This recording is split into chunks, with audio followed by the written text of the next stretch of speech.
Hello, it's me, Milo, and ahead of this free episode of TF, this is just a quick plug for my preview on the 12th of October at the Seckford in London. I'm going to be doing an hour and a half or so of stand-up, trying out some stuff for my new show ahead of Edinburgh next year. There's also going to be a short tour, hopefully happening in November, which I'll be booking soon, so there'll be more details on that to come. Otherwise, enjoy this episode. There's going to be a link for tickets in the description. Cheers.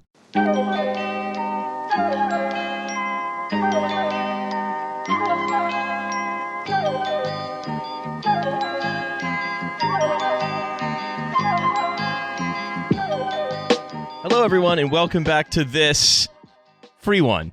It's the free one. It's The free one. It's the freest episode You're listening of to TF Riley at the you're free going one. to listen to this week, unless you listen to other episodes of TF from the free Yo, are you feed. cheating on us with Yeah. other episodes of TF? Yeah. Hey, You're doing moral cheating by those- listening to episodes in the wrong order. those other episodes of TF are floozies. Yeah, that's right. Sluts. You listening to bonus episodes? Yeah. No, not here. Not for them. Not for them. I'm kidding. All the episodes of TF are sluts. No, They're all dirty whores. and it is with great pleasure that we welcome, for the first time, but a long time coming, Paris Marks of Tech Won't Save Us podcast. Paris, how's it going? It's going well. Thanks so much for having me. A pleasure. And why do you spend such a long time coming? Come on.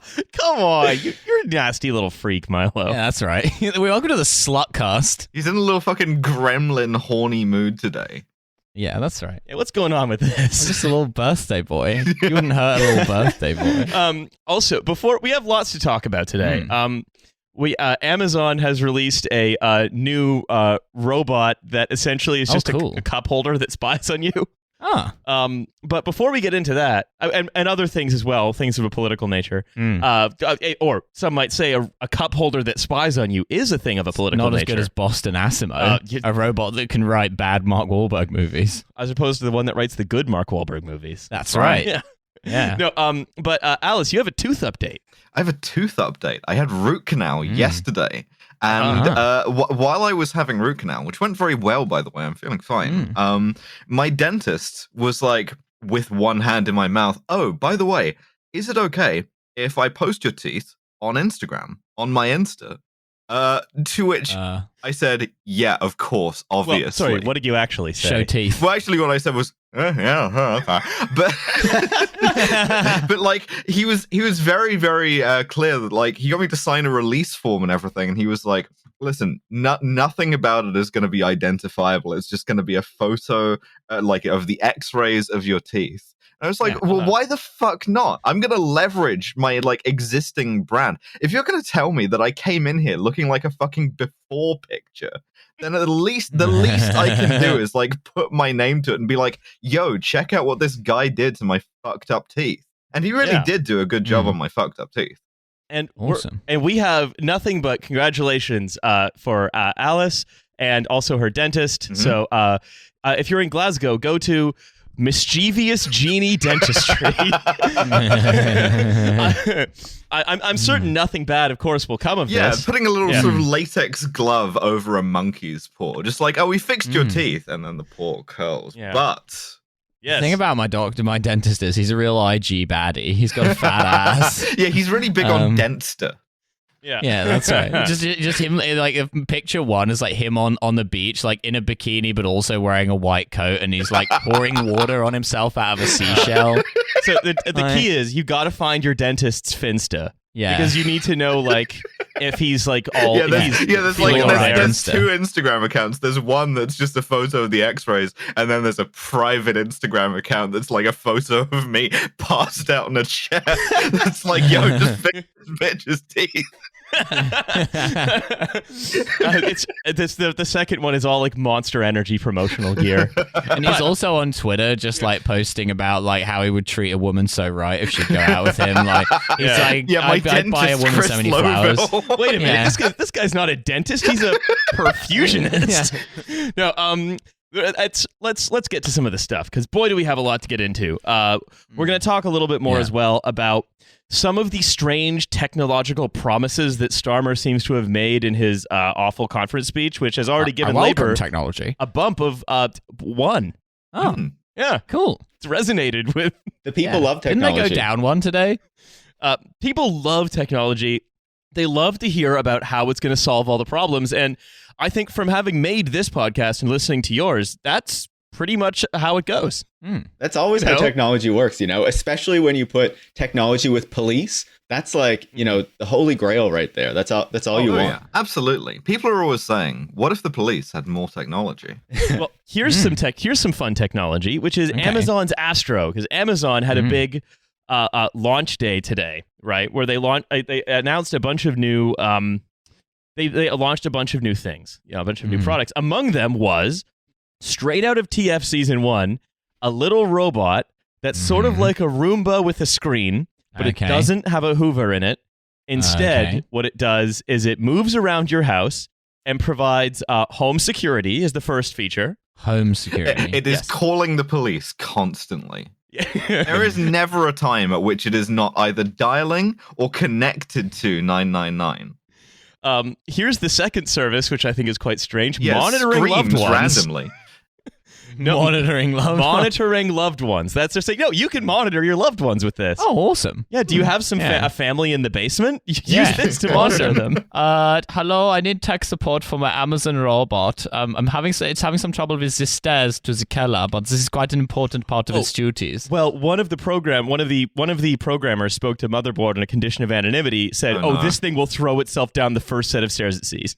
Awesome, yeah, because it hates this life that it is a soul trapped in there, and it wants to die. The robot also functions as a memento mori. I think that's actually a feature, though, that it throws itself down the stairs. It has Luddism built right into it, so it can try to kill itself. Yeah, it's one of those boxes that turns itself off. Yeah. The thing is, as this becomes more like a cop, as it moves from this chassis into a Boston Dynamics chassis, they're going to iterate on this until it can throw a suspect down the stairs. Yeah.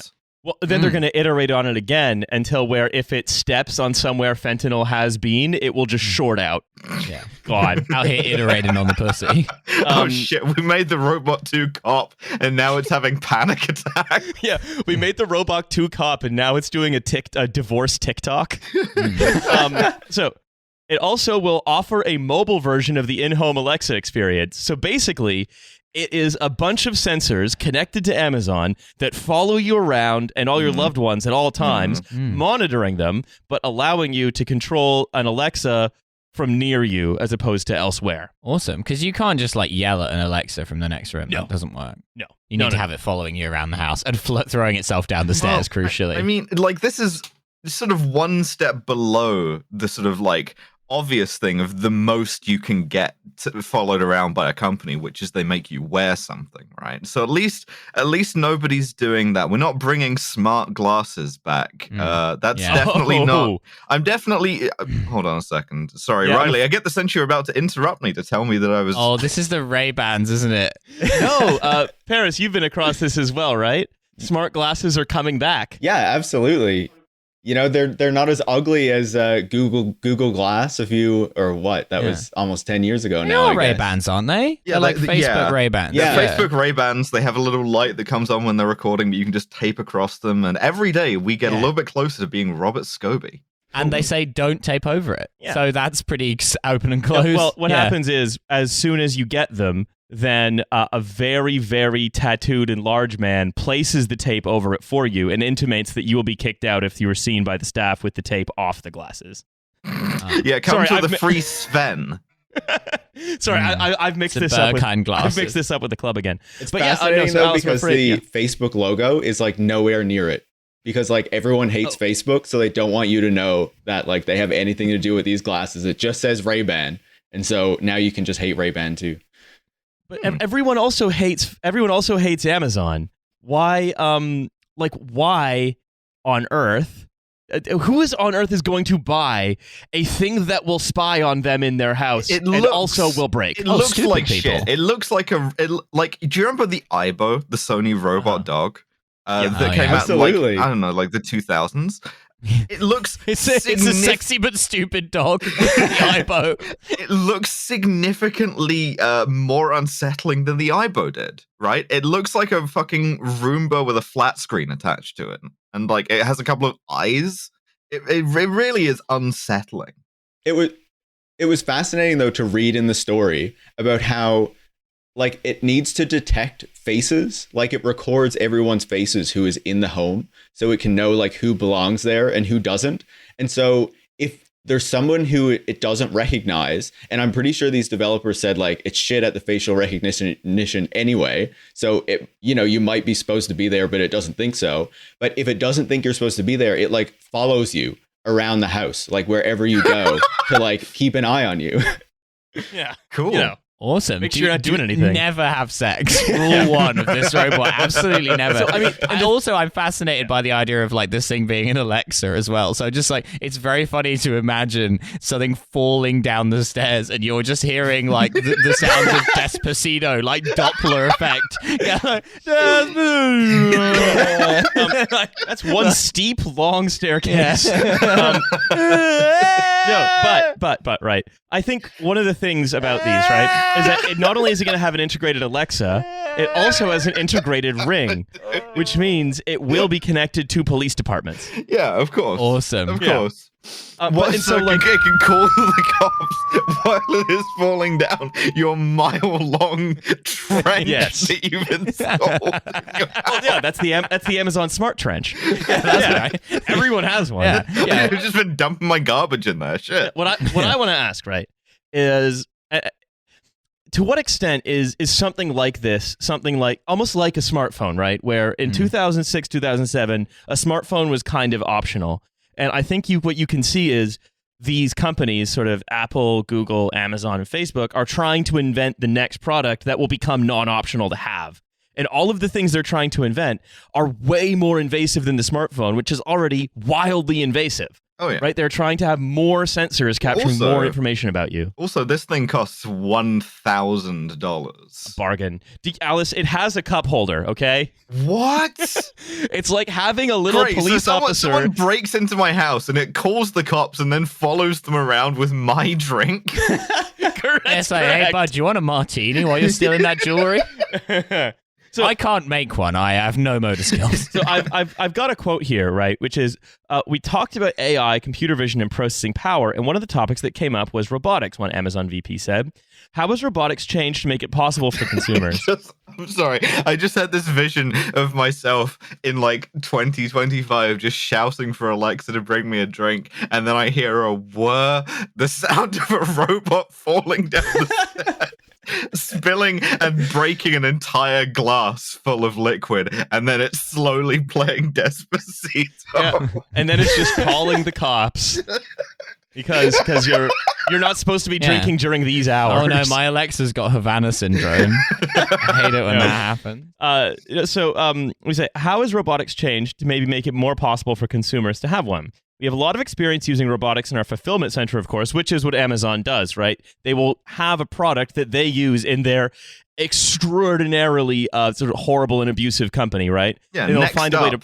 Next up is going to be the thing that they use to give their workers shocks if they're not like packing shit correctly. I So think Alice they like says, have a why patent not for something now? like that Exactly. already. Yes, they did. But that Amazon Web Services started out as an internal thing that Amazon did for itself, and it sold out otherwise, right? Even its robotics, a lot of that is connected to warehouse robotics, even if it's not exactly the same program. Mm-hmm. And this vice president goes on to say, we have a lot of experience using robotics in our fulfillment centers, but we thought about what you could do for the consumer in order to make things more convenient or provide peace of mind.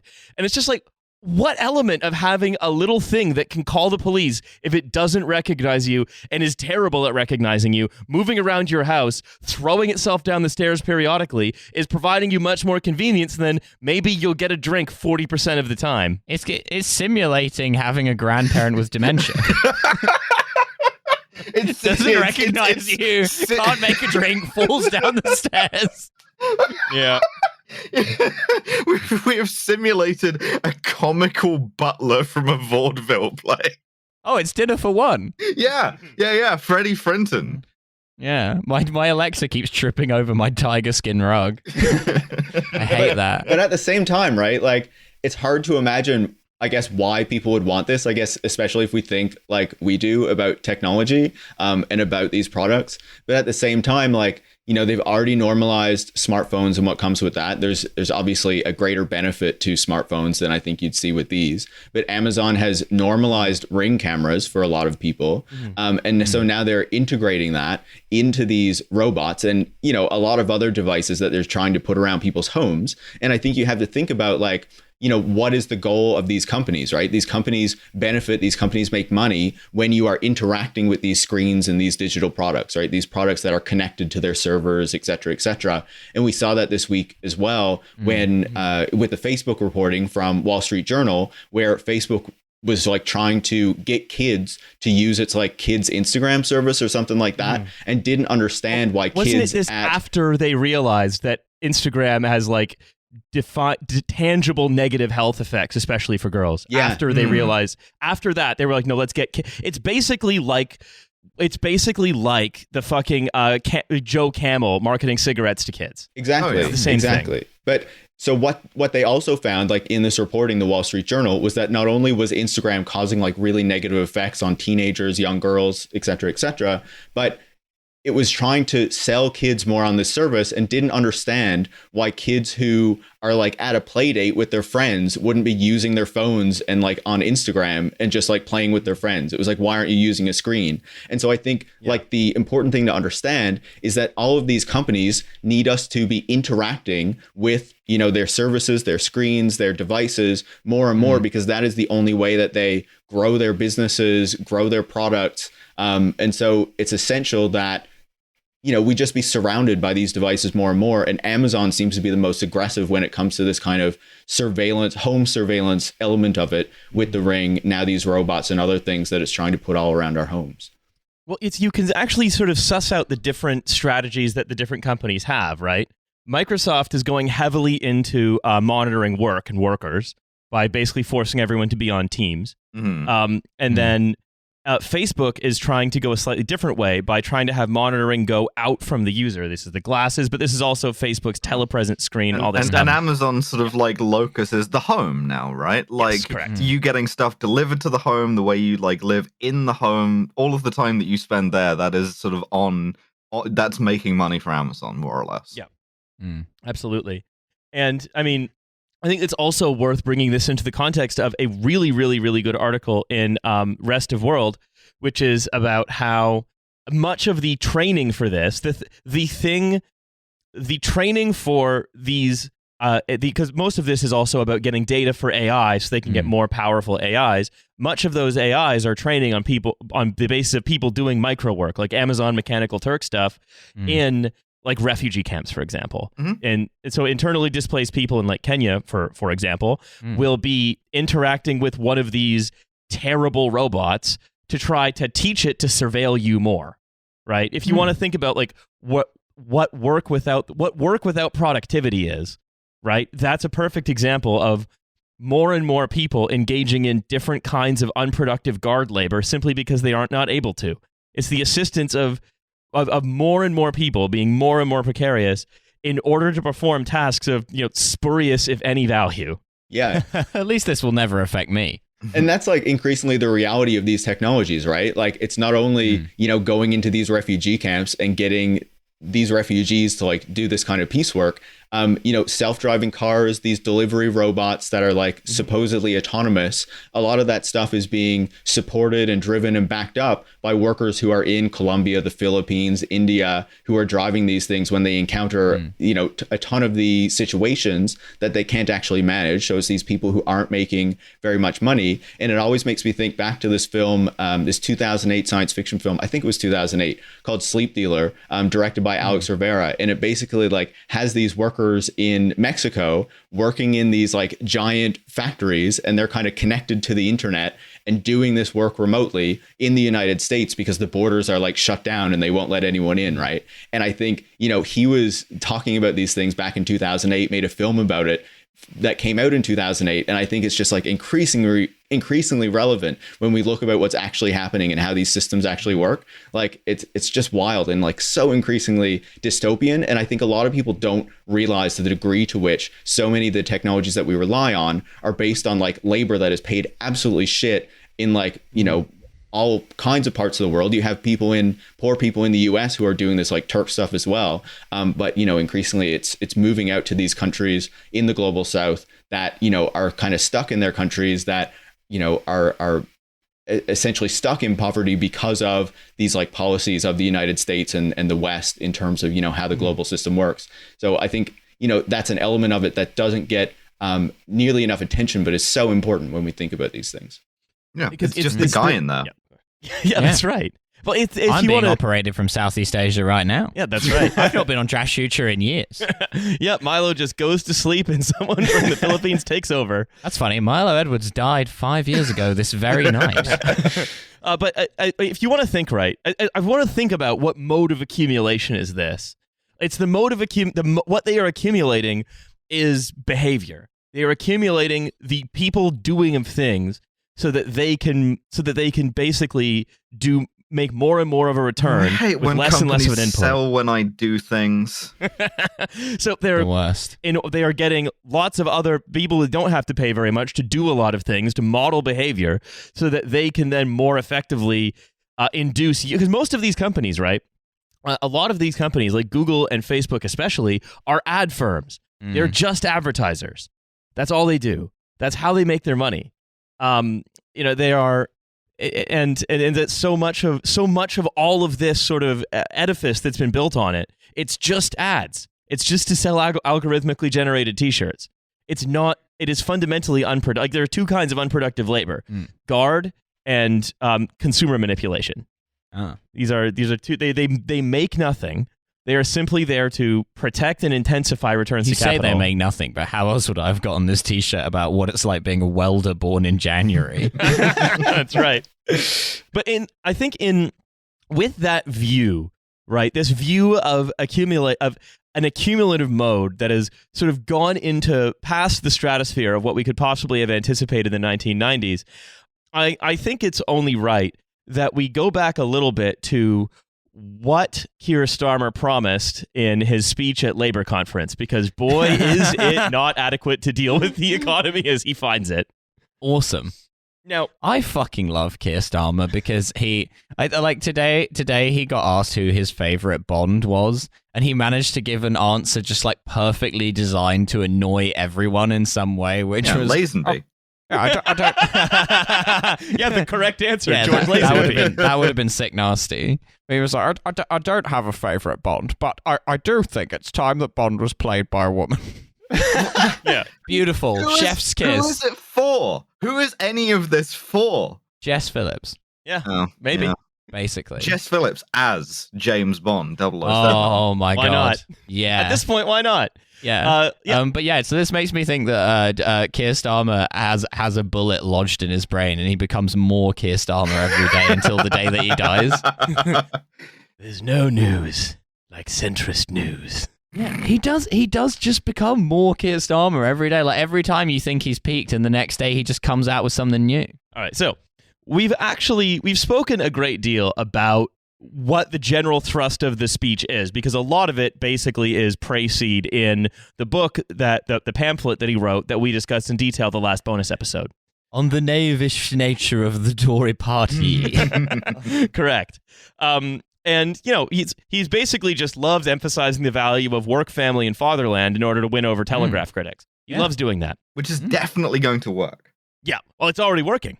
And the thing is, right, as much as we like to sort of to dunk on them, right, you have to remember that there is one path to power for the Labour Party as it's currently constituted, or at least at the head of a minority government, which is by making itself indistinguishable from the Conservative Party, except basically more serious and more professional looking, and then waiting for the Conservative Party to fuck up enough, like what happened in the 1990s with John Major and the exchange rate mechanism, right? There was a national moment of humiliation, and it was directly attributable to the Tories. And like, that's one of the forces that swept Blair in. That's one of the reasons the Sun was on his side. right? Because there was a Europhilic prime minister who like basically caused a moment of national humiliation with the ERM. And also because Blair was pro big tits. And the Sun were like, fair play. Fair play to Blair? Yeah, fair play to Blair. Anyway. I like big tits. So I think we need more big tits in number 10. So, this is sort of what we see, right? Is a Labour government sort of swept to power by being non-threatening enough to be a good default, to be the best non-Tory default the backup option. plan. Yeah, the B team. They're a simp. They're that guy that's like hanging around with the girl while she's dating the other guy and just being like, hey, he seems kind of the Labour mean. Party are beta orbiters. Yeah, that's right. I guess so. So, as much as you want, so this is why I'm not willing to say this will never get them into power, because they do have a serious strategy to get into power. It's just that's what it is, and they don't acknowledge it, obviously, because you can't acknowledge it by being the Conservatives too. Well, and also just by projecting an image of non-threatening competence to like columnists. Yeah, right. I mean, the competence thing has not really been coming off, though, has it? I mean, to columnists it has, but these are people who were like, I'm pretty sure that like Gabby Hinsliff is still looking at a set of jangling keys from 2007. Well, what's very funny is that they've even lost Ian Dunt. Yeah, Ian Dunt is like, no, they're too incompetent. No, so any road, this is sort of where we find ourselves, and where we find ourselves for the big reset that they're planning. Right, this is. Basically just as we've been willing to discuss the Labour Party a little bit more, as discussions of the party become less about who's in, who's out, that sort of internal machinations. The mood has taken us. It's that things are now moving and worth discussing, in my opinion. So, let's talk a little bit about what he says in this speech, because there's a big role for technology in it, and I think it's one that's worth discussing because I think it's instructive. It's instructive about what we consider It's instructive about what we consider politics to be, what they consider politics to be, and also the role of Labour in essentially ratifying that England and sort of the UK more broadly, but especially England, is sort of periodically remade by the Tories in a very slapdash fashion, and then Labour comes in and puts it back together, but it's moved, right? So what happens is like Thatcher sort of does Thatcherism, things become very bad, and then when Labour puts the pieces back together, what you get is functional Thatcherism. Yeah, it's like a ratchet effect. Yeah, right? Effectively, yes. And I think with a lot of what we're going to see in this speech, for example, Starmer's decision that we have to make Brexit work, interesting. I thought that we were dead set against that. It's weird how that changes. Brexit guy. Yeah, well, now he's the good Brexit. We got to make breakfast work, actually. But what you'll As see I've is... noticed in the news, Brexit seems to be working really well for you guys over there. Oh, it's good. Oh, it's going awesome. Thanks for asking, by the way. It's great, actually. I'm enjoying all of the boons of it. Yeah, I'm enjoying all the stuff that we can buy and all the things that are working. Well, but I thought that you guys in the UK really like to queue. So you get to do a lot of that now, right? Exactly. That's Britain back, and we're queuing in imperial measurements. Okay. Again, what I think is really important, though, right? Is even if we didn't leave, like we would still be like. What has actually happened is a bunch of lorry drivers have won a very well-deserved victory over British society. Wait a second. You're saying that our modes of transport were unsustainable? And indeed, not nice to work on. So congratulations to them. Anyway, but regardless, well, I think what we can see is Starmer, especially in this speech, comes off as a kind of more serious Boris Johnson, right? This is Boris Johnson is going to, because Boris Johnson's premiership has been all about get Brexit done, and then we are going to unleash technology. We're going to have such a wonderful high-tech economy with skills and so on. As we'll see, the sort of Johnson's frivolity has never harmed him, ever. The lack of seriousness has never, ever affected him in a negative way in his entire political career. Yeah, I want to see Starmer emulate Boris in a serious way more. I want to see Keir Starmer doing serious forensic philandering. Yeah. I want to see Keir Starmer having some illegitimate children, but he knows exactly how many. Yeah. Or what you want to see Keir Starmer write his version of 72 Virgins? Oh, yeah. I'm going to write a racist book, Lynn. It's a very good racist book. It makes a lot of very good points. It's even-handed. So, anyway, this is sort of the table setting for going further into the speech that was given at conference. Also, the other thing about him is that this is written by a former Times columnist, Philip Collins, not the drummer. No. I'm sorry. Philip Collins. I wish it was written by the guy from Genesis. That'd be great. If we could full name Phil Collins, that's cool. So we're going to see some of the scintillating writing at the heart of the new campaign to make Britain fairer. So, this is a big moment that demands leadership. Leadership founded on the principles that have informed my life and with which I honor where I have come from. Donkeys. Work. What a beautiful sentence, just apart from everything else. Yeah. And with which I honor where I have come from. He said with which and still ended the sentence with a preposition. It's like saying like are these they instead of are these them. It's like technically correct, still but it's not technically very correct. Annoying. He still ended the sentence with a preposition. Yeah. Nevertheless, he still did it. Okay. So the principles are work, care, equality, and security. Those aren't principles. Those are just things. Yeah, those are nouns, dummy. I think of these values as British values. I think of them as values that take you right to the heart of the British public. That is where this party must always be. What the fuck are you talking about, And I think of these values as my heirloom. And the word loom, from which that idea comes, is another word for tool. No. These are the tools of my trade. Yes! Is this real? Yes, I'm afraid it's real. And rail means rail. Fuck. Webster's dictionary defines politics. It sure does. When I was like seeing this, my mouth was agape. I was waiting for him to be like, how do you spell labor? L. Lots of new technologies. Yeah. A.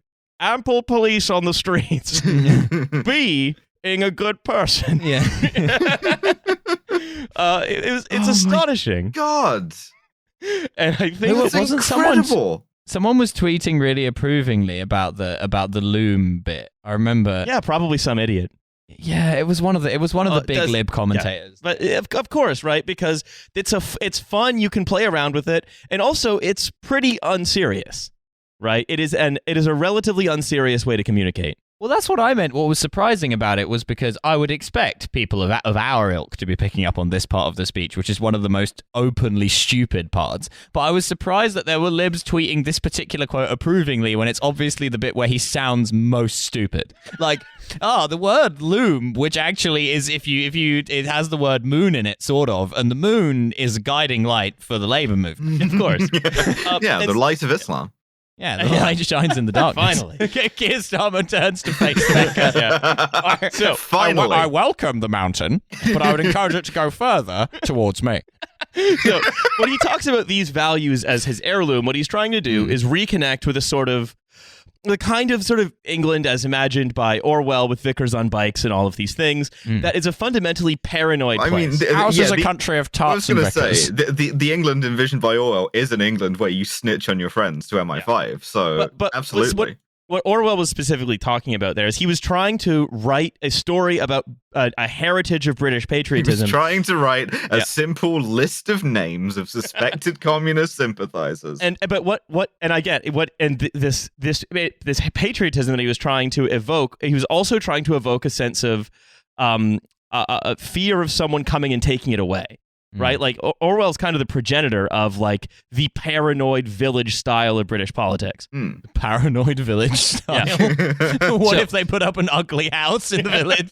Well, but of seeing someone putting up basically the Village Green Preservation Society in hot fuzz. Actually, right?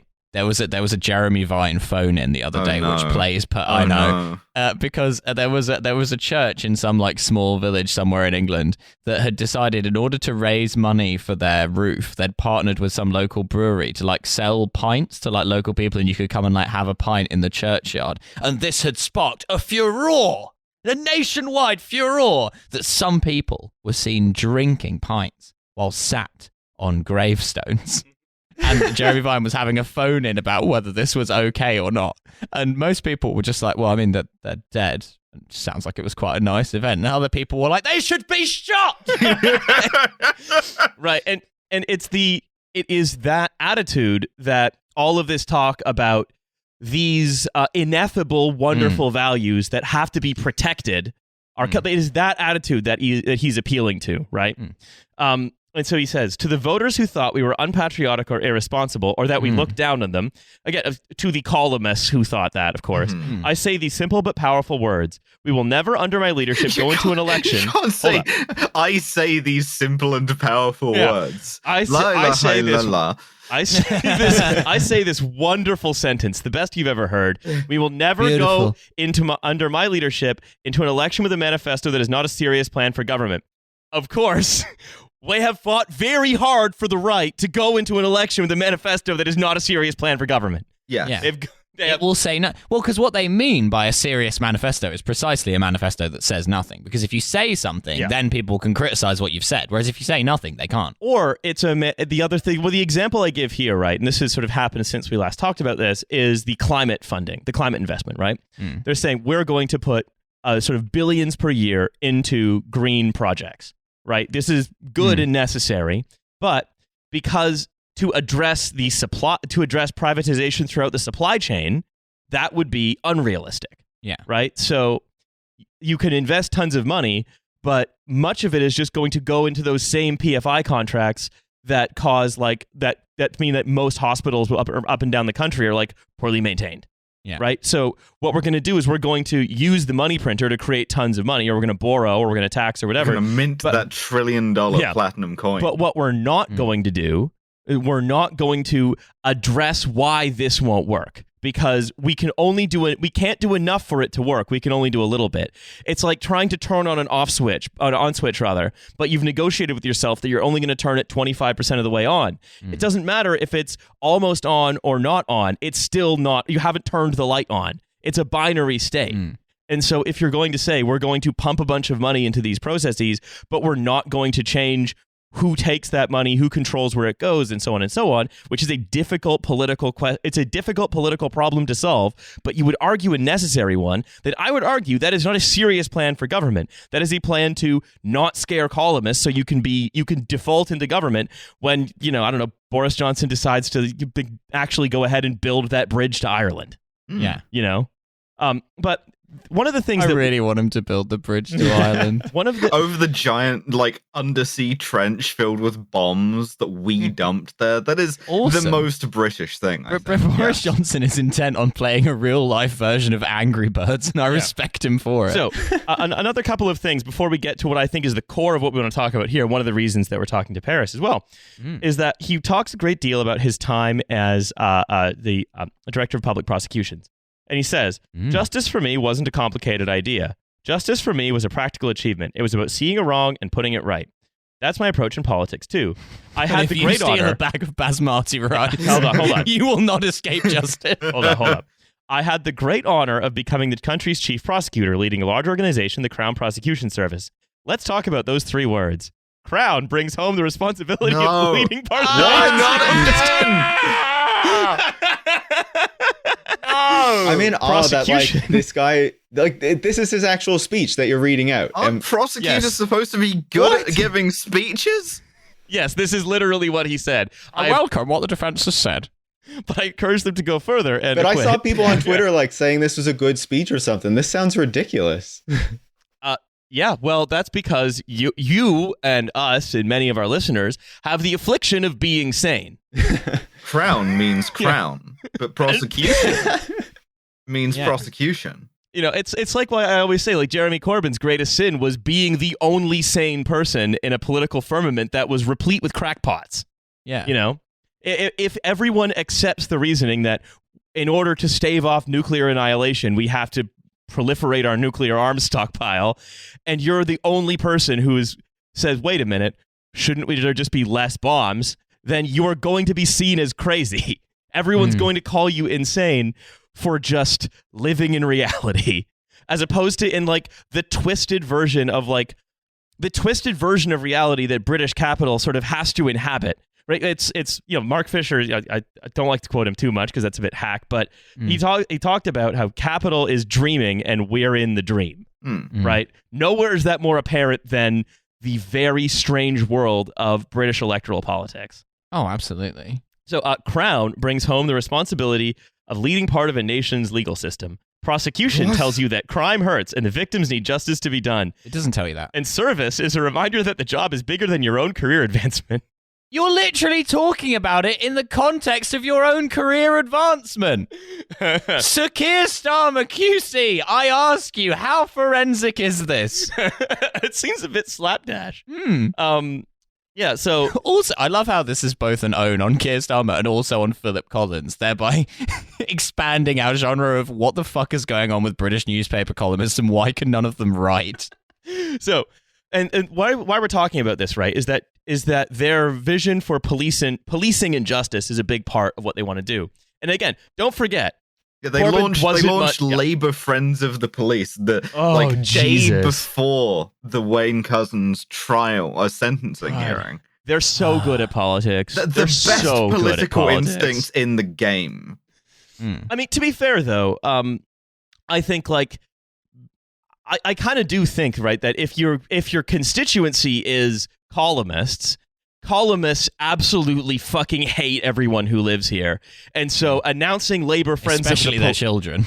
So announcing Labour Friends of the Police the day before Wayne Couzens is sentenced, that kind of seems like something you would do if you had utter contempt and hatred for everyone who lived here. What's fascinating about it, though, is how much just like the contradictions of it are writ large, right? Because Labour has sort of been courting the TERFs, right?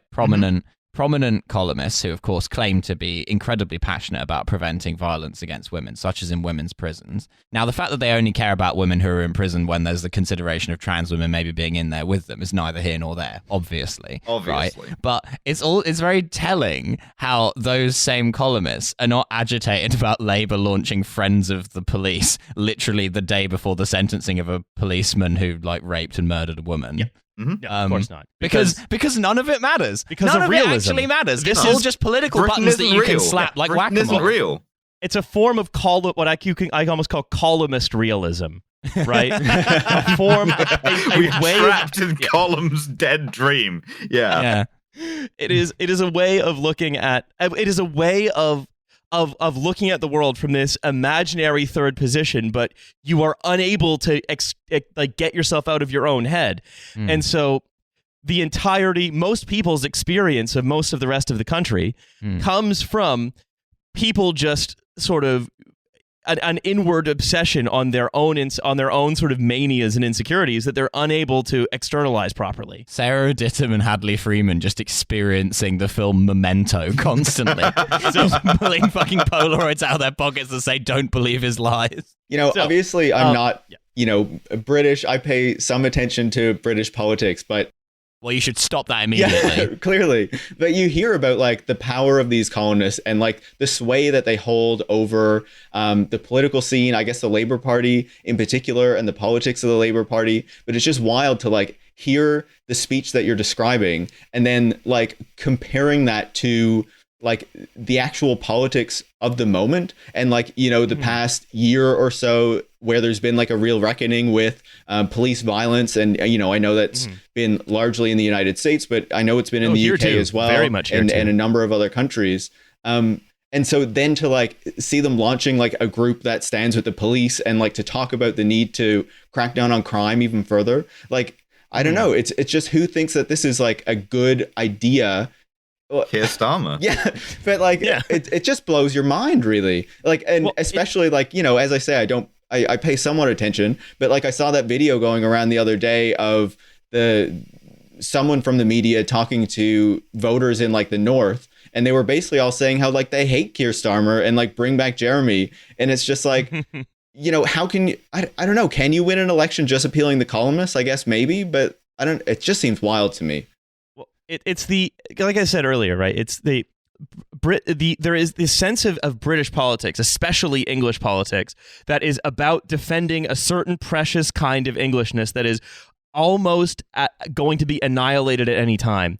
And the enemy tends to be within. It's trade unions under Thatcher. It's woke people now, and however that's termed to mean. It's Islam in the early 2000s, and also still now. Yeah, and also still now. Yeah, basically you add enemies to the list, but you never take any off. They stay on there. Once you're on, you're on. And that because sort of society must be defended, right, is that the one person, the one sort of moment where we had sort of at least partly a politics that broke out of that and didn't sort of try to set itself against the enemies within Britain on behalf of decent Brits. That couldn't be allowed that could not be allowed to prosper because it was sort of it was outside these different kinds of realisms that sort of have this island or these islands in their grip. So what I want to talk about though, right, is one of the things that Labour wants to do. This wasn't in the speech, but it was sort of alluded to in the speech and sort of expanded on by Nick Thomas Simmons, the Shadow Home Secretary, says they want to restore neighborhood policing to fight the epidemic of antisocial behavior, right? And and they say in every community where people are frightened and afraid, we will put a new police hub. And that's a police station. You've invented a police station. That's a police station. No, but it's a police station with a Genius bar. It's Amazon Presents the police hub. It's little robots that bring you a drink. Police officers just falling down the stairs constantly. Don't threaten me with a good time. And new neighborhood prevention teams, which bring together police, community support, youth workers, and local authority staff to tackle antisocial behavior at source. So basically, Labour is going to do like an invasion of, or they're going to call NATO on like the teens. Cool. More or less. We're going to get a coalition of the willing to bomb the like kids that hang out in the village center. We're going to get like Rio-style police pacifications to reclaim ends. Cool. Great. Yeah. But again, what epidemic? What epidemic of antisocial behavior? Don't worry about it. Okay, we saw some rowdy teens like, bothering people and like, so that. Some teenagers just the other day referred to me as a clean shirt wanker. Right? And like, look, there has been like a rise in antisocial behavior as it's measured by the British state, which has a real stake in saying there's a lot of it, right? But there's only a rise compared to like the last year, where overall in the last 10 years, it's still a dramatic fall. Yeah. Probably in no small part, probably because there are fewer police officers to criminalize people standing around. And also, like, again, like, if you want to reduce crime, like, fine, right? But the only thing that reduces crime is reducing the deprivation that people are subject to. Yeah. That's the only thing that works. So why are you not interested in doing that? Works, which is like reducing the number of crimes it's possible to commit by making them not crimes. Yeah, but there's like that was part of the point of I hate to defend Blairism. I really do. And I'm not really defending it, but that was like the carrot end of tough on crime, tough on the causes of crime, was that they were going to do like some kind of like moderate social democratic thing of addressing poverty, right? But we can't do that now because we're now one ratchet beyond there, right? So what we're doing is we're doing Priti Patel Law and Order, but we're doing it smartly and well funded. Yeah, tough on crime, tough on the causes of crime, which is teens. Yeah. And so ironically, Labour are now. Please, sorry, go ahead. No, one of the shocking things about that story, though, like, as you're saying, we know how to address crime, to address it properly, but instead of like actually addressing like, the root issues of crime, like the poverty and deprivation that people are feeling, the solution is, let's just look at what Amazon is doing with these surveillance technologies and roll them out in more aspects of society. Like I believe that Home Secretary, Shadow Home Secretary you were talking about, talked about, using Ring doorbells and WhatsApp groups to kind of roll this infrastructure out into the communities. And like, it's like, do these people read anything about the effects of these technologies before like putting them into public policy and thinking that you should build like a whole new technological policing system around it? Like, no. Yeah, exactly. Right. Of course not. It's just like, if you look at the effects of these technologies, and I'm not sure exactly how this looks in the UK, but in the United States, like the Ring doorbells and these surveillance apps that are connected to them, the Neighbors app, Nextdoor app, things like that, are all based around kind of elevating the like this idea of suburbia as a place of white flight where white people can like really feel safe from. Oh yeah, here too. Definitely here too. Yeah, okay. I figured, but I'm not 100% sure. But it's utopia. It's fascinating to see them frame it, like the Labour Party, as next generation neighborhood watch, when Amazon's literal sales pitch for the Neighbors app, which is the app that's connected to the Ring doorbell where you can share your videos with your community, is digital neighborhood watch. Like it's so similar in the framing there.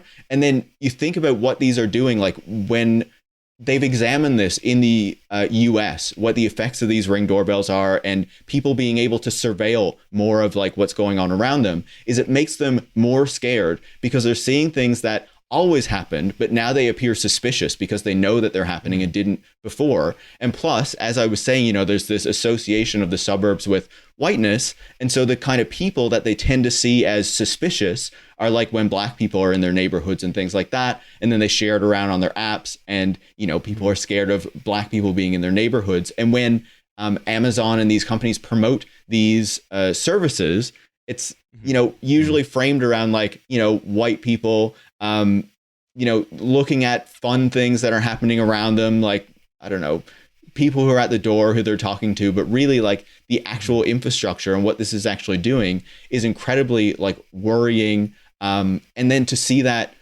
built into like a policing infrastructure, like the actual public policy of a party, is just wild to think about.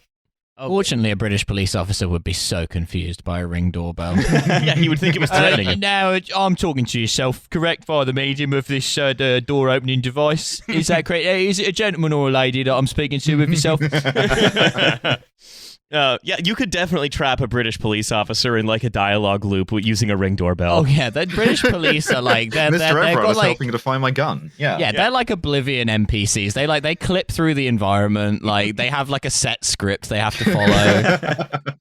Yeah, and so the other thing is, I'm also reminded of Citizen, that app that basically was like Citizen. Yeah, that was fully like incentivizing making people terrified. Yeah. Yeah, exactly. It's basically, and they were even like, they even turned like filming crime into gig work. So like if you went around your community and filmed stuff that looked like crime, they would like pay you. I think it was in Florida or LA or something where they did this. I love to do. I do the plot of the movie Nightcrawler. Yeah, like, basically. Awesome. Yeah, so I think like Nightcrawler with no E. What this is sort of says to me, right, is that the Labour Party, as it stands now, is a party of, like I say this quite frequently, right? This goes from the agile thing to whatever. This is clearly just a group of people individually who really, really wish that instead of being in a political party, they were involved in building software as a service to improve like workful for Salesforce. Yeah, or wish they were cops, which, whomst among us. Yeah, they wish they were, I think, and that's why they're so easily impressed by, I think what happened was they saw a press release and just started clapping like trained seals because you can't take a problem seriously and also be a serious politician in Britain. You cannot do these things. You have to pick one. Under my leadership, this will become the party of doodads, dervishes, gewgaws, and so on. You've prefixed. Sorry, please I think go ahead, though, Harris. like if you think more deeply about like the proposal that is going forward there, and like what actually implementing these technologies means, like I think it's an incredibly kind of libertarian idea that's kind of built into these technologies, that like you can't rely on your community, that you can't rely on like anything else. Like, everything is unsafe. You should be scared of everything. You need to protect yourself. And so, as you say, there's vigilante apps like Citizen, but even like the Ring apps and, Nextdoor, Neighbors, things like this are all about like you have your little sanctuary, which is your home. And you need to keep it secure at all costs. So you need your camera, on the front door. You need your cameras in the home now, just in case anybody gets in. And you need to protect yourself from the scary things that are outside the door, right? And so now if you are like thinking about what kind of society that we want to live in, making this part of public policy, not even just making it part of public policy, but allowing this to continue to roll out and to continue to shape like the society that we live in, is getting us even further and further from that goal. Like, I think we could go back. I would argue that even expanding home ownership and stuff was ultimately a mistake if we think about the politics of that. But I think that's for a different conversation. But But I think that rolling out these technologies, that turning everyone into their own little cop of their own little house and community, is incredibly negative for the community and for like the larger society. And what we're building is ultimately getting us further from the goal of building like a society that works for everyone. And that is kind of aligned with more of the Corbyn goals, I guess, than the Keir Starmer goals. Oh, can't have that. Yeah. People need their home to be secure because many people in their home store things like very valuable basmati rice, for example. And I mean, if you want to think about this, like if you want to apply sort of what this means, right, which is constant snitch network operating everywhere in Britain, like the worst excesses of Nextdoor. We love snitching, to be fair. As that will win in public votes. policy, it means that every British person is going to spend 9 hours a day talking to the police, either trying to get them to arrest someone or trying to convince them not to arrest them. Everyone will talk to the cops all the time. Yeah, well, I mean, we've said this before, but like it was funny how like during the Corbyn era, there was so much like scaremongering about like, oh, he wants to, create Stalinism in Britain, when like the British public in aggregate would fucking love Stalinism. Oh, yeah. There's nothing the British people want more than a 24-hour a day hotline where you can phone up and complain about your neighbors and then they get hauled away by the security services. Like they would love that. Oh, yeah. A nation of drużyniks. Yeah, absolutely. So there are a few more things on this speech that I want to talk about. Boris Johnson's plans for galactic Britain and why these things are fundamentally the same. Galactic Britain. So just very quickly, Stargate SW1. In his great study, The Wealth and Poverty of Nations, Didn't David get what it Landis deserved. explains why Britain was home to the first industrial revolution. It tended to favor the new over the old, enterprise over conservatism, and spread rewards evenly to make the most talents for the most of people. Oh yeah, the Industrial Revolution Britain sure did spread the rewards evenly. Boy, howdy. Yeah, because it relied on the work of everyone, like small children. The most important factor of all the lessons we need to relearn from the Industrial Revolution was that Britain led the world in the technology of the day. The flying shuttle, the spinning jenny, the power loom. And the loom. Interestingly. These inventions were once the wave of the future, and I know that with labor we can do it again. Join me in the power loom, Mr. John. So I see the initial reference to the loom was just foreshadowing for what was coming. Well, I've mixed up the order a little bit. The remix. So right, like the idea that was we need to find out whatever the 21st century version of the spinning jenny is and build that here. Podcast microphone. Yeah. And so as an example of how that's sort of cashed out in terms of public services, here's what he says about health. He says, let me give you a flavor of what care will look like in the future. And again, the whole point of the Labour government is to open up the possibilities for the private sector to deliver these wonderful, wonderful things. Of course. These dervishes, these Googles. Precisely. When I was at the University College Hospital in London recently, an orthopedic surgeon told me about a robot. Okay, cool. God, here we go. Fantastic opening. Thanks, Was Keir Keir. Starmer undergoing a Voight Camp test? It's you, man.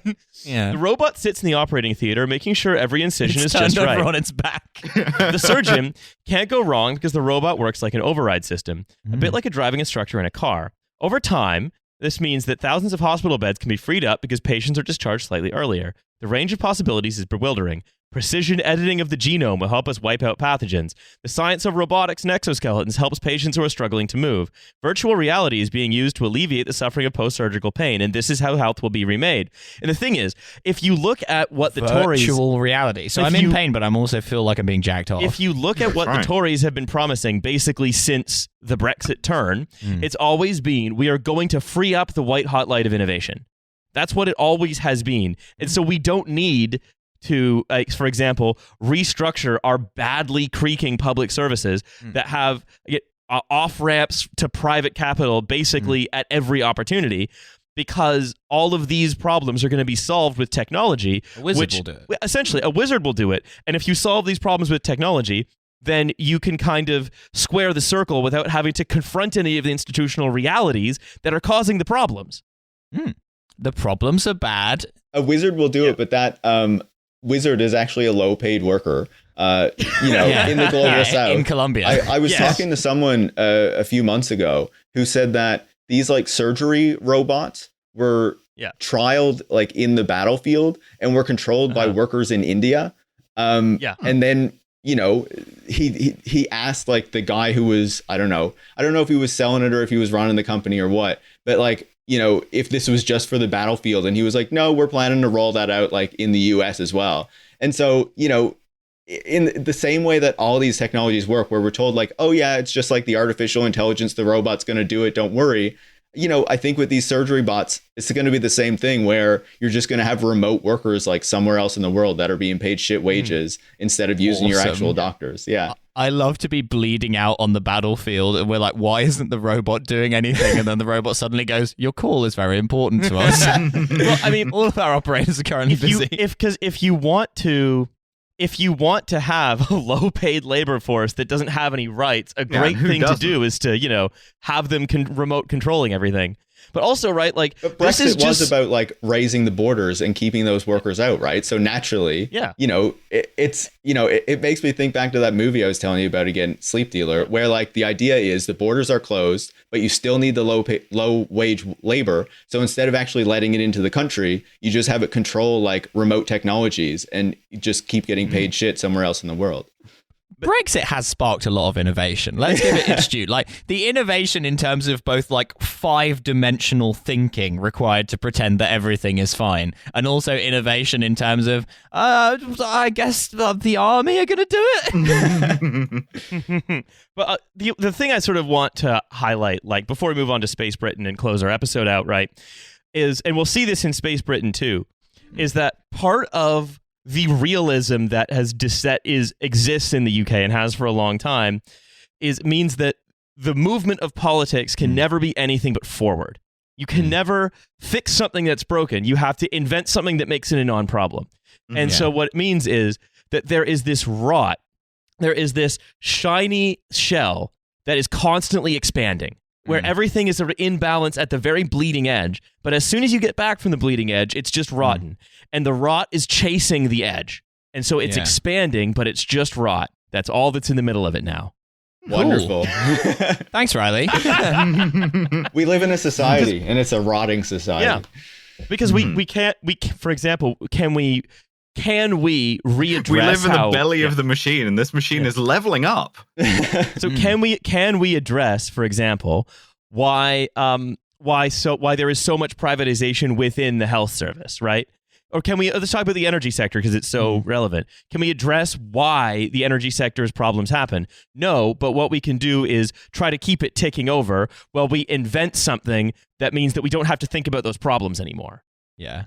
It's so funny that like we don't think it's possible to have non-privatized energy when most of the private energy suppliers are the state energy suppliers of other European countries. Galaxy brains. Well, speaking of galaxies, our brains expanding into them. We're going to be galactic Britain, and this is the Tory half, right? Because they need to keep eye-catching policies. And so they've said, look, space is a vital part of the UK economy. No, it's not. Yeah, no, it's not. No, it's not. You could say space is a vital part of the UK, which would have been even better. Yeah, and that's the thing. Space is only a vital part of the UK economy because it's the easiest place that we can push that balanced, polished edge to so it can escape the rot behind it. Yeah. Yeah, the rot has reached escape velocity. So satellites and space activities deliver navigation, weather forecasting, power grid monitoring, financial transactions, and better public services. Yeah, but we don't operate them. They show us all of the things that we can't do. Great. Yeah, American and Chinese satellites provide. The UK just wants to be the leader in billionaire space travel. That's all. Yeah, I love better public services. Like that's what I think gives the whole game away, right? No, we know what gives you better public services, which is having them. Yeah. And not sort of running them down on purpose. No, we can't have them, but we can improve them. The new strategy that the Tories have released is about putting the UK firmly in the front rank of the global space industry, and global Britain, which hasn't existed, not real, becoming galactic Britain. Cool, awesome. Yeah. Doesn't mean anything, but I love it. The galactic Britain. The galactic Britain. So Boris Johnson has installed Stellaris, is what you're telling me. One time. But it's like Battlestar Galactica. What was it you said to me earlier, Alice? What I said to you earlier was that the only thing we can do is the impossible. That's the only political prescription we can have, is something that we're at no risk of having to actually implement. Oh God, no. No. When I read this policy, though, like the story about this, like I remembered the discussion during Brexit about like how much of it was wanting to go back to this time before when, you know, the UK had an empire and was like this great power in the world. And it just seemed to me to be like almost an admission that, you know, the UK is never going to have a role on Earth anymore. So it needs to try to like extend its power into space if it's going to have any further relevance. Like Command and Conquer, Red Alert 3. We're extending, we're going to the only place free of wokeness. Space. Have you ever played Destiny? North Star FC. Drinking a pint of Interstellar. Oh, very fun. Yeah. That's a fun one. There we go. Right, so here's what Johnson says in the foreword to the document. It says, the possibilities that now lay ahead, the ambitions that would be let slip, the breakthroughs that we could look forward to, and of course, when I was 5 years old, seeing the moon landing made me want to be an astronaut myself. Such is the unique power of space. The unique power, yes. Oh man, I fucking love Boris Johnson. Like as much as he's like Trump. Like as much as he sucks politically, he's so relentlessly entertaining. Like he's so much more likable than almost any other politician because at least he knows everything he's saying is total bullshit. Like he's not Keir Starmer standing up there going like, I'm a very serious man and I want you to all do it. Boris Johnson's like, I don't fucking know. I'd love to be an astronaut. Bloody top hole. Space. Fucking awesome. Like it's great. Yeah, it's like a Just William novel, going into space, having a ripping time, finding everything very wizard. Wrong. What did you play cricket in space? Bloody top hole. So, such is the unique power of space, turbocharging both our technology and our imagination. Second time around, it just gets better. This strategy is about changing our role from a behind-the-scenes power to essentially not one. Yeah. About tapping our vast pools of talent and enthusiasm and putting the UK excuse me, firmly in the front rank of the global space industry. And again, what he really means is these dreams, these promises, we're just going to kick them up a level of abstraction. We're just going to keep doing that. What he really means is that Richard Branson is just going to get like a ton of new subsidies for Virgin Galactic to try to set up a base in the UK. Yeah. And not produce anything. They're going to sue the NHS from space. Yeah, if you look at the like details of these spaceports that they want to build, essentially what they amount to is an airport with some liquid natural gas tanks, which will be empty because we can't fill those. And like in theory, we could. And some CO2 tanks, because what they want to do is to launch satellites off of planes, right? Like air-launched satellites. Now, would you like to guess the the payload capacity? How much a satellite weighs that you can get into orbit that way in kilograms? Oh, is it going to be like one of those like mini ones that's just for advertising? It's a kilogram. It's 1 kilogram. That's so small. Oh, that's not great. That's such a tiny satellite because just a little guy. But innovation will make it useful, so it'll work. Yeah. So we have our spaceports that don't really work. Yes. And then we want to create more jobs by putting rocket boosters the size of the Saturn V's F1 under British space business. Metaphorical. And right, so much of this, like usual, what this really is it's a task force in government and then a mandate for the British Investment Bank and so on to invest in startups. I want Liz Truss making a speech like live from a spacewalk. I want that so much. I wanted to talk about the business we can do with space. So, in fact, one of the companies that they've invested in as part of this strategy, the final pork market, via one of these businesses they've invested in via like this program, right? It's called ARQIT, ARQIT, which is a SPAC. Which promises, just like makes some sort of dubious promises about quantum security, where they basically say there's at some point, normal key infrastructure will be broken by quantum computers. It's not this point, but it might happen soon. Yeah. So we have an algorithm that we can't really explain to you, but promise us we have a science-based racing system. Yeah. Promise you, it's wizard. It's proper good. Yeah. And then what they're going to do is send it to you via satellite. So you get your public key encryption via a random number generated by a quantum computer via satellite. It's a random number generated by how many illegitimate children Boris Johnson has. So, right, but this is, let's just say this is a company that we would talk about on this show, right? It's that sort of, I think, open to criticism for possibly being nothing, right? And so this is much of like so many ambitious public programs under the Tories. What this really is going to be is a boondoggle for like different Theranoses. Awesome. The private space industry is just like a load of bullshit, though, right? Like there are a bunch of countries. Luxembourg is like a major one in Europe that are trying to compete for these like private space companies. And like, it's all bullshit. Like, it's really just the privatization of the public space program. And in the US, you see like they're giving billions of dollars in subsidies to Elon Musk and Jeff Bezos, like the richest men in the world, so they can play around in space and like take their little trips up there and just take over the infrastructure of space. So instead of like, you know, having NASA control things, or, you know, I don't know what the British Space Agency was, if it still even has one. But you know, it's literally just UK Space Agency, the most new space agency name. But yeah, so you know, it's like, you know, you're just privatizing what is happening and giving billions of dollars in subsidies to these private companies that I would argue like probably aren't even going to do it as well as the public company could. I just want to say that if Luxembourg are involved, you know what that means. Hi, I'm Job Vonderfelching, and we've just acquired a company that is going to put the first twink in space. Yeah, we're going to the dark rooms on Saturn.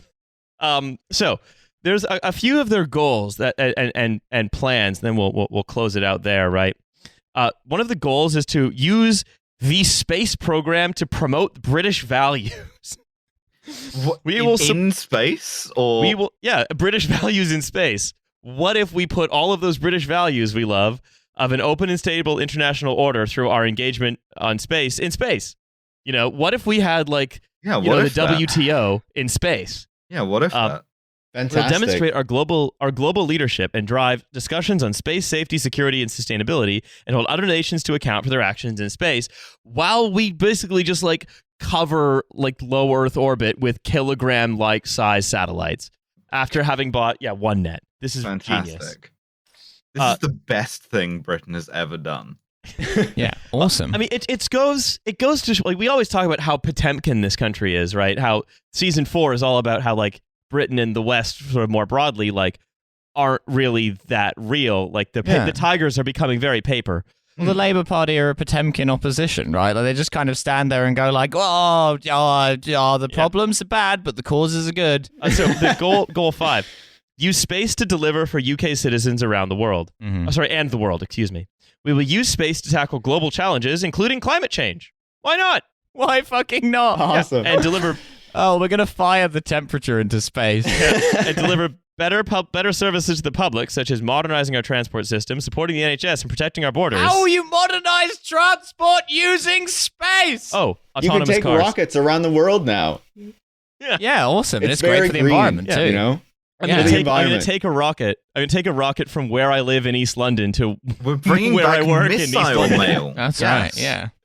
Awesome. Yeah, but also there's vacuum tubes all over the country. Yeah, but also with a transport system, what they mean is self-driving cars that can be like geofenced, right? Yeah, and it doesn't matter that doesn't work. That doesn't work. And it doesn't matter that it doesn't work because it's not fun. It's these guys we can only do stupid things that we won't ever have to do. Yeah. We can only do stupid things that excite individual policymakers who are all the easiest to trick group of morons this country has ever produced. The thing is, if you were to call self-driving, you could do anything. Or you can play whiff-waff, or have sex with a woman who's not your wife, or play whiff-waff with a woman who's not your wife. So I feel like it's been a black pill for me the past few years to see how, like, you know, back in like the mid-2010s, like a lot of people believed that self-driving cars and that a bunch of this bullshit was really going to transform society, right? But we can see that is not going to happen. That's been obvious for years now. But then you still have like these politicians, these incredibly powerful people who continue to push like these fantasies long after like anyone who knows anything realizes that it's never going to happen. Like it's just wild. It's because you cannot. I think it's because politics, especially the intersection of technology and politics, the greatest cardinal sin in this world is to take it seriously. Right? You may not be a buzzkill who takes the problem seriously. You have to be invested in the fun. Yeah, sincerity is the only unforgivable crime. Yeah. And so if you actually want to fix the transport system, then, sorry, you can't. You have to do something that doesn't work. You need to call in Elon Musk to build a tunnel to the beach or like around your conference center instead of actually like making public transit better. Elon Musk is going to have to build a tunnel to Family Court. Yeah, that's right. And you know what? We support him now. We do. He's a father for justice. From my window to yours. Anyway, we've gone over a time a little bit, so I just want to say, Paris, thank you so much for, again, coming for this long-delayed visit. Yeah, it was great to join you guys to chat about how much Keir Starmer sucks. Really enjoyed it. Thank you for edging for years before coming on this podcast. I'm really happy that we were able to reveal to you exactly what it is that he said, and I'm really pleased. Oh, it's not much. Yeah. It was actually quite a bit. It was a lot of words, but words. Nothing was communicated. I feel even worse about British politics now, and I didn't know that was possible. Good. That's the point. Anyway, so don't forget to check out Tech Won't Save Us, and also don't forget to check out our Patreon, $5 a month, second episode a week. You know what to do. The bonus one. It's not the free one. It's the other one. Exactly. Also Britnology. We'll see you there. Yeah. Bye, everybody. Bye.